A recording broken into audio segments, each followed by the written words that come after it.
Fincher protagonists are all very memorable for me because of their relatability more than everything else, even the sarcasm, unpredictability, and unconventionality. But the nameless assassin that we all just met in The Killer was the least relatable among all other fascinating characters that we have come across in Fincher's filmography over the years.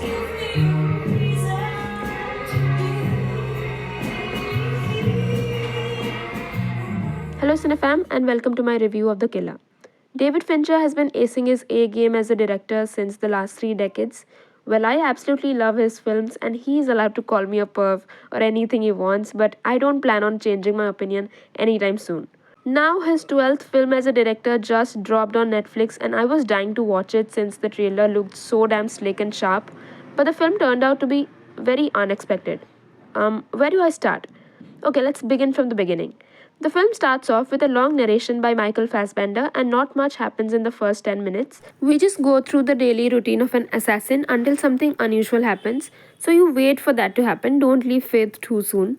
And I must admit that the first sentence that he utters is what my mother badly needs to hear. It's amazing how physically exhausting it can be to do nothing. Anyways, the unusual accident that happens makes the assassin question his principles, and he's torn between his job and the expectations of humanity from him, which ultimately terms him as a cold blooded murderer. He doesn't have a name. Actually, he has 1,000 of them. As we move back and forth in his story, he has countless aliases, I mean.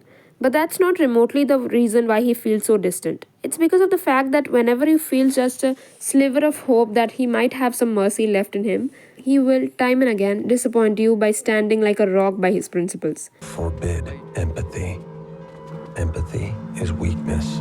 Weakness is vulnerability. Each and every step of the way, ask yourself, what's in it for me? This is what it takes. What you must commit yourself to if you want to succeed. Simple. He's a chatterbox, meaning we hear the internal monologues constantly, but he took more than half an hour in the film to speak a single word to a person. Somehow that might become an awkward thing for the audience in knowing how he is with people. Also, there is no effort in showing his backstory, why he chose to do this, why he does the things he does. We have absolutely no knowledge of that, and that was something new. We are so accustomed and interested in backstories that we automatically can't feel very close to this evolved version of himself that he has become. Like, literally, this has to be Fincher's least effort film. Everything is minimalistic, but the attention to detail is commendable. This is easy to admire but hard to love. So, what I admire the most is the precision with which the film is executed. This might as well feel unlike Fincher to many because of the absence of abundance of thrills and twists. But if you look closely, it definitely feels like him. The chapters, the blinking transitions, the sound design, the technical effects, the darkness in the characters, all these are typically found in Fincher's films. But this one was unknown territory. The coldness in the assassin was something very new, and the fact that he never broke down in the course of time speaks volumes about how much committed he is to his work. The film is basically a slow burn. Initially, you might feel tedious seeing those mundane routines of the killer, but that's how humane he is, like all of us. The mundanity that we witness is what consists the major part of his job. The film is about his life from his POV. We see his opinions on several unrelated things, like all of us do share all the time. So, that humane aspect was interestingly written. There's also the visual aesthetic that keeps on switching between tones as per the places, and man, the sound design is so befitting. Apt songs as per situations, blended with the distorting effect, ensure to keep us engaged as it precisely tracks down the killer's story. This film is not an intense, power packed action film, so if you expect that, you'll be dreadfully bored. It has action though, a single elaborate action scene is there in the second half. Obviously interesting, sharp, and slick.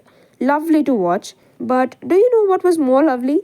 At the onset of the second act, we come across this man's love life. It's just a 5 minute scene, but it was so intense and brilliant that we could have had a whole spin off romantic film on that track. Let's talk about Michael Fassbender though, and how much I love the intense actor in him. He has lived this character with the exact precision it required. After Shame, this is another remarkable performance where he speaks through his eyes and gestures, and he does all this action with so much agility. Him getting cast as the perfectionist killer feels like fate because that man is a perfect actor.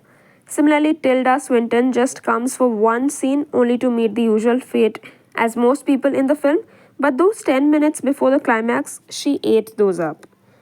So, there's also this sharp commentary that Fincher has introduced regarding the creative liberty he's been denied and the cancellation of Mindhunter, which is so very similar to what happens to the killer. He hypes that first kill in the film so much, but that goes wrong. Let me know if you could decode the whole thing up because I am not gonna spoil the film for those who have not watched yet. And after watching a film this brutal, I need to watch something lighter. So please suggest in the comments. For now, this was everything I initially felt after watching The Killer. Never thought I'd be so blown by something like this. Well, life surprises you each day. Anyways, you can also get my opinions and more filmy stuff at Janaya003 on X, formerly Twitter. I'll see you soon. Thanks a ton for devoting your time here and keep supporting like this. Love you all.